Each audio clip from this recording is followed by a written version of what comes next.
আপনাকে প্রথম কথা বলি, মোহাম্মদ সলিম আর প্রতিকুর রহমান এক নয়। আপনাদের কাজই হচ্ছে কিছু বিড়ালকে বাঘ বানানো। আপনারা মিডিয়া এটা করছেন। প্রতিকুর রহমানের কি রাজনৈতিক বেস আছে উইদাউট সিপিএম? এ তো প্রমাণ হচ্ছে প্রতিকুর রহমান ডায়মন্ড হারবারে কেন লড়েনি, স্যারেন্ডার করেছিল। এই চুক্তিটা তো আজকের নয়, 24 সাল থেকে চুক্তি হয়েছিল। প্রতিকুর রহমান কে? প্রতিকুর রহমানের দম আছে। আমাকে যখন বলা হয়েছিল যে পিছন থেকে ফিরাদ হাকিম বলেছিল, কল্যাণ ব্যানার্জি বলেছিল যে পিছন থেকে মমতা ব্যানার্জির ছবিটা সরিয়ে দিলে শুভেন্দুর চেয়ারগুলো সামনে ফাঁকা হয়ে যাবে, আমি তো সেই চ্যালেঞ্জ অ্যাকসেপ্ট করে মমতা ব্যানার্জিকে নিজেকে হারিয়ে দিয়েছি। মমতা ব্যানার্জি বিডিওকে দিয়ে, ওসিকে দিয়ে, আইসিকে দিয়ে লোক আনেন, বিরিয়ানির পচা বিরিয়ানির প্যাকেট খাইয়ে স্কুলের বাচ্চা নিয়ে আসেন, সাইকেল দেওয়ার নামে লোক আনেন। আমার সমাবেশে ওগুলো করতে হয় না। মমতা ব্যানার্জির থেকেও বেশি লোক আমার সমাবেশে আসে স্বতঃস্ফূর্তভাবে, এক গ্লাস জল না দিলেও আসে। তা আমি করে দেখিয়েছি, চ্যালেঞ্জ নিয়েছি, ভবিষ্যতেও চ্যালেঞ্জ নেব। ভবানীপুরে ওনাকে হারানোর দায়িত্ব আমি নিয়েছি। প্রতিকুর রহমানের দম থাকলে লড়ে দেখাক না। তিনি তৃণমূলে যাবেন বলে এইসব কথাবার্তা বলছেন। আগামীকাল তৃণমূল কংগ্রেসের পতাকা ধরবেন, এটা অনেক আগে থেকে আমি জানি। তো ওকে নিয়ে এত হইচইটা আপনি কি বলছেন?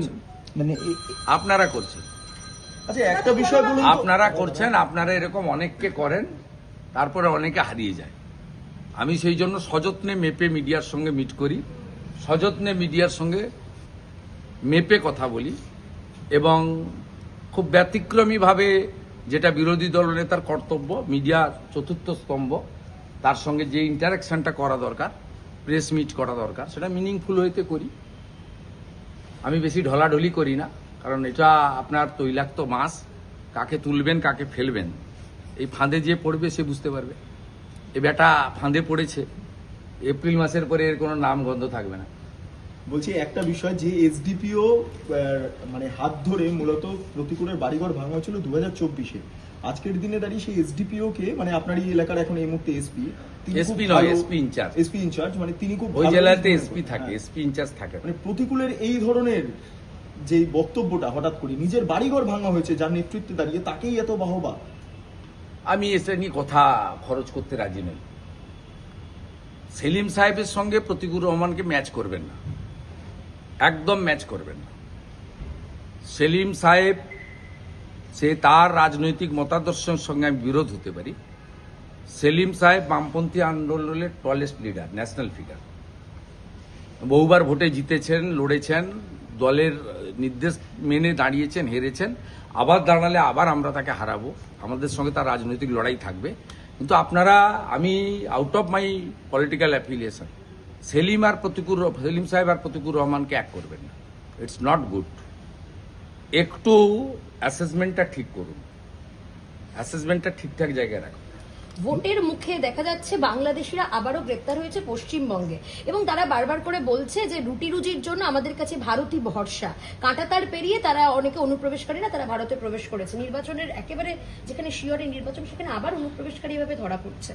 ধরা পড়বেই তো, বেড়া নেই তো, 550 কিলোমিটার বেড়া নেই। মুখ্যমন্ত্রী, এই যে রাজ্যপালের ভাষণের উপর বক্তৃতা হয়েছিল, সেখানে আমার বক্তব্যের পরে উনি বলেছিলেন, আমি অনুপ্রবেশ ইস্যু অ্যাসেম্বলিতে যেদিন ছিলেন যারা জানেন, সেদিন আমি বলেছিলাম, সেদিন মুখ্যমন্ত্রী বলেছিলেন যে আমি জমি দেব না।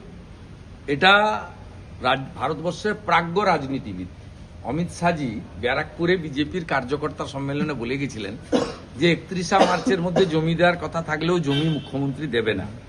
ভারতীয় জনতা পার্টিকে আনবেন, ভারতীয় জনতা পার্টির মুখ্যমন্ত্রী শুধু জমি দেওয়া নয়, 45 দিনের মধ্যে বেড়া দেওয়ার কাজ সম্পূর্ণ করবে। আমরা সবাই জানি। অতএব এই সমস্যা সমাধান না হলে অনুপ্রবেশের সমস্যা পশ্চিমবঙ্গ এবং ভারতবর্ষ মুক্তি পাবে। আপনাকে প্রথম কথা বলি, মোহাম্মদ সলিম আর প্রতিকুর রহমান এক নয়। আপনাদের কাজই হচ্ছে কিছু বিড়ালকে বাঘ বানানো। আপনারা মিডিয়া এটা করছেন। প্রতিকুর রহমানের কি রাজনৈতিক বেস আছে উইদাউট সিপিএম? এ তো প্রমাণ হচ্ছে প্রতিকুর রহমান ডায়মন্ড হারবারে কেন লড়েনি, স্যারেন্ডার করেছিল। এই চুক্তিটা তো আজকের নয়, 24 সাল থেকে চুক্তি হয়েছিল। প্রতিকুর রহমান কে? প্রতিকুর রহমানের দম আছে। আমাকে যখন বলা হয়েছিল যে পিছন থেকে ফিরাদ হাকিম বলেছিল, কল্যাণ ব্যানার্জি বলেছিল যে পিছন থেকে মমতা ব্যানার্জির ছবিটা সরিয়ে দিলে শুভেন্দুর চেয়ারগুলো সামনে ফাঁকা হয়ে যাবে, আমি তো সেই চ্যালেঞ্জ অ্যাকসেপ্ট করে মমতা ব্যানার্জিকে নিজেকে হারিয়ে দিয়েছি। এবং মমতা ব্যানার্জি বিডিওকে দিয়ে, ওসিকে দিয়ে, আইসিকে দিয়ে লোক আনেন, বিরিয়ানির পচা বিরিয়ানির প্যাকেট খাইয়ে স্কুলের বাচ্চা নিয়ে আসেন, সাইকেল দেওয়ার নামে লোক আনেন। আমার সমাবেশে ওগুলো করতে হয় না। মমতা ব্যানার্জির থেকেও বেশি লোক আমার সমাবেশে আসে স্বতঃস্ফূর্তভাবে, এক গ্লাস জল না দিলেও আসে। তা আমি করে দেখিয়েছি, চ্যালেঞ্জ নিয়েছি, ভবিষ্যতেও চ্যালেঞ্জ নেব। ভবানীপুরে ওনাকে হারানোর দায়িত্ব আমি নিয়েছি। প্রতিকুর রহমানের দম থাকলে লড়ে দেখাক না। মগরাহাট তিনি তৃণমূলে যাবেন বলে এইসব কথাবার্তা বলছেন। আগামীকাল তৃণমূল কংগ্রেসের পতাকা ধরবেন, এটা অনেক আগে থেকে আমি জানি। না, তো ওকে নিয়ে এত হইচইটা আপনি কি আপনারা বলছেন? করছেন। মানে আপনারা করছেন, আচ্ছা একটা বিষয় বলুন তো। আপনারা করছেন, আপনারা এরকম অনেককে করেন, তারপরে অনেকে হারিয়ে যায়। আমি সেই জন্য সযত্নে মেপে মিডিয়ার সঙ্গে মিট করি, সযত্নে মিডিয়ার সঙ্গে মেপে কথা বলি, এবং খুব ব্যতিক্রমীভাবে যেটা বিরোধী দলনেতার কর্তব্য, মিডিয়া চতুর্থ স্তম্ভ, তার সঙ্গে যে ইন্টারাকশনটা করা দরকার, প্রেস মিট করা দরকার, সেটা মিনিংফুল হইতে করি। আমি বেশি ঢলাঢলি করি না, কারণ এটা আপনার তৈলাক্ত মাছ, কাকে তুলবেন কাকে ফেলবেন এই ফাঁদে যে পড়বে সে বুঝতে পারবে। এই বেটা ফাঁদে পড়েছে, এপ্রিল মাসের পরে এর কোনো নাম গন্ধ থাকবে না। বলছি একটা বিষয়, যে এসডিপিও মানে হাত ধরে মূলত প্রতিকূলের বাড়িঘর ভাঙা হয়েছিল 2024-এ, আজকের দিনে দাঁড়িয়ে সেই এসডিপিও কে, মানে আপনার এই এলাকার এখন এই মুহূর্তে এসপি, এসপি নয়, এসপি ইনচার্জ। এসপি ইনচার্জ, মানে তিনি খুব ওই ভালো জেলাতে মনে এসপি করেন। থাকে, হ্যাঁ। এসপি ইনচার্জ থাকে। মানে প্রতিকূলের এই ধরনের যে বক্তব্যটা হঠাৎ করে, নিজের বাড়িঘর ভাঙা হয়েছে যার নেতৃত্বে দাঁড়িয়ে, তাকেই এত বাহবা। আমি এসে নিয়ে কথা খরচ করতে রাজি নই। সেলিম সাহেবের সঙ্গে প্রতিকুর রহমানকে ম্যাচ করবেন না, একদম ম্যাচ করবেন না। সেলিম সাহেব, সে তার রাজনৈতিক মতাদর্শের সঙ্গে আমি বিরোধ হতে পারি। সেলিম সাহেব বামপন্থী আন্দোলনের টলেস্ট লিডার, ন্যাশনাল ফিগার, বহুবার ভোটে জিতেছেন, লড়েছেন, দলের নির্দেশ মেনে দাঁড়িয়েছেন, হেরেছেন, আবার দাঁড়ালে আবার আমরা তাকে হারাবো, আমাদের সঙ্গে তার রাজনৈতিক লড়াই থাকবে। কিন্তু আপনারা, আমি out of my political affiliation, Selim সাহেব আর প্রতিকুর রহমানকে এক করবেন না। It's not good. একটু অ্যাসেসমেন্টটা ঠিক করুন, অ্যাসেসমেন্টটা ঠিকঠাক জায়গায় রাখুন। ভোটের মুখে দেখা যাচ্ছে বাংলাদেশিরা আবারও গ্রেপ্তার হয়েছে পশ্চিমবঙ্গে, এবং তারা বারবার করে বলছে যে রুটি রুজির জন্য আমাদের কাছে ভারতই ভরসা। কাঁটাতার পেরিয়ে তারা, অনেকে অনুপ্রবেশকারীরা তারা ভারতে প্রবেশ করেছে। নির্বাচনের একেবারে যেখানে শিয়রের নির্বাচন, সেখানে আবার অনুপ্রবেশকারী ভাবে ধরা পড়ছে।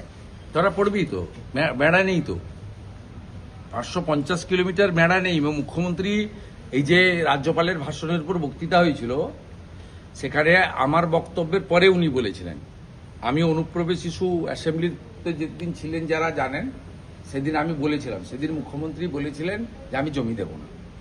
এটা ভারতবর্ষের প্রাজ্ঞ রাজনীতিবিদ অমিত শাহজি ব্যারাকপুরে বিজেপির কার্যকর্তা সম্মেলনে বলে গেছিলেন যে 31শে মার্চের মধ্যে জমি দেওয়ার কথা থাকলেও জমি মুখ্যমন্ত্রী দেবে না। ভারতীয় জনতা পার্টিকে আনবেন, ভারতীয় জনতা পার্টির মুখ্যমন্ত্রী শুধু জমি দেওয়া নয়, 45 দিনের মধ্যে বেড়া দেওয়ার কাজ সম্পূর্ণ করবে।